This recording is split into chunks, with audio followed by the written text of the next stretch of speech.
Hello.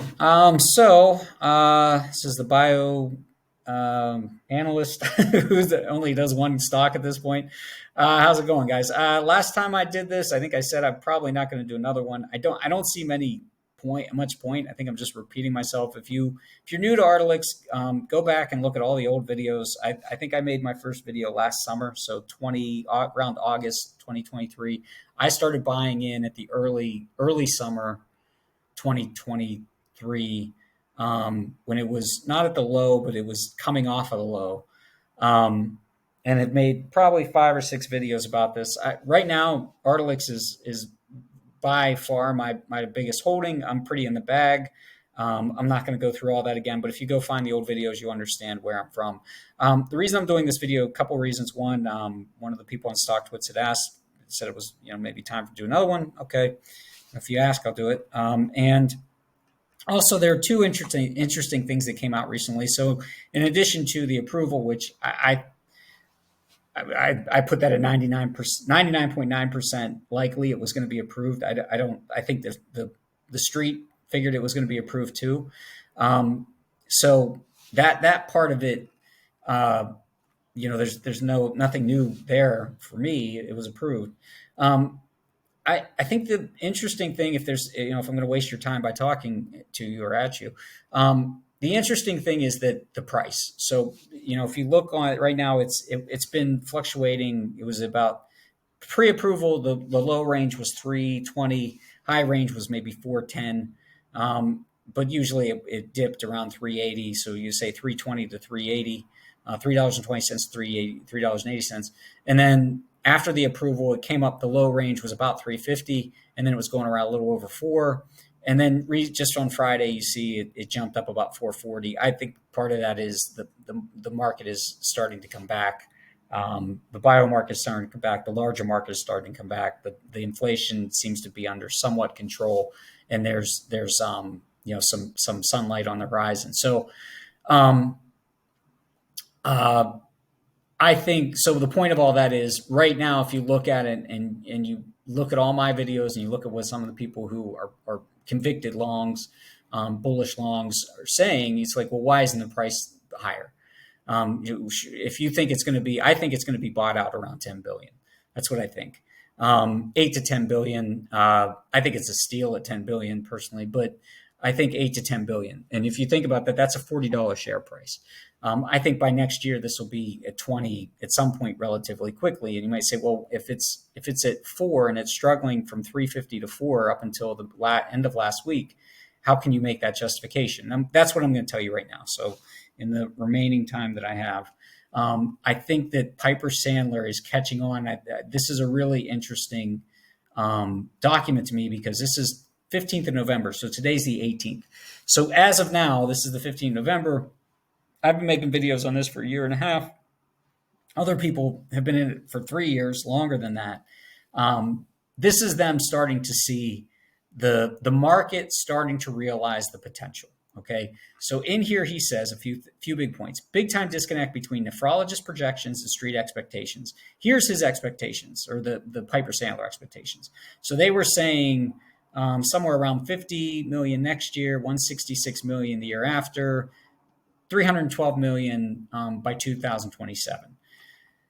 And then he goes down here and he says, we do think if there is a renal launch set up for favors bucking the trend of slow uptake, and that's why they're getting these numbers, because they're looking at the historical numbers for renal drug uptake. They're not looking at Xphozah. Okay, they're looking at this industry. They have a lot of numbers. Okay, this is why I think when they have a lot of numbers, this is the one case where it actually causes problems. Because if you look at a lot of numbers, you go, well, what drug gets released in the renal space that gets 26% of patient share, which is what nephrologists are indicating? None. And which one gets uptake quickly? None. And how do they do it? None. It moves too slow. So he's saying if there is a possible way where this could happen, Xphozah, this could be the one where this happens, where their numbers here, which are based upon that's based upon a lot of numbers: renal space, renal drugs, what is the uptake, how do they usually work, what is it going on, and they're saying this could actually be the exception. I'm going to show you why I think this is why I have in all my other previous videos. I could be wrong. I mean, I hope I'm not, but I could be wrong. Why uptake should be quick, and it has to do with, and I put this in previous videos, but it has to do with unmet need. This is a thing that came out, and I do think I talked about this in the last video. It came out October 4th. So this is from a KOL. If you're not familiar with KOLs, it's a key opinion leader. That's typically a physician who has a lot of influence. So it's not even though here they say this is a physician who sees 100 dialysis patients, a true KOL should be able to influence thousands of doctors or thousands of patients through other doctors, meaning they're a medical director, they're a chief of something, a chief of staff. Those are your KOLs. They have influence among other professionals. So our KOL sees 100 dialysis patients. Now, take the numbers here. 80 of them have hyperphosphatemia. One of the problems I think that people get caught up with is ARDX put out that number of 77% of patients have a problem managing hyperphosphatemia. That's over a 6-month process. It's really 80 out of 100 have hyperphosphatemia. And then of those, it's probably about half are unmanaged and half are managed. So half, that's 77%. Just throw that number out that ARDX put out, because it is a little bit, it muddies the water. Of that 80, 40, this is approximately 40, are inadequately controlled with phosphate binders. That's even where you have multiple prescriptions. And that fits with other studies that have shown that half of the patients, about 45% of all patients, take multiple binder prescriptions. They don't have one, or it's 55. 50, let's say 50.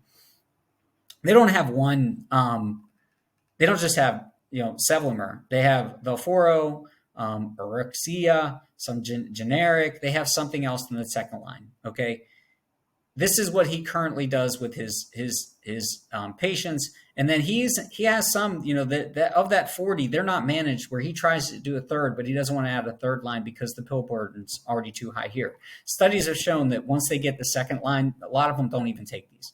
This is one of my previous video. So it's just an unmet need thing. That's all it is. It's as simple as, why is the market not accurately pricing this?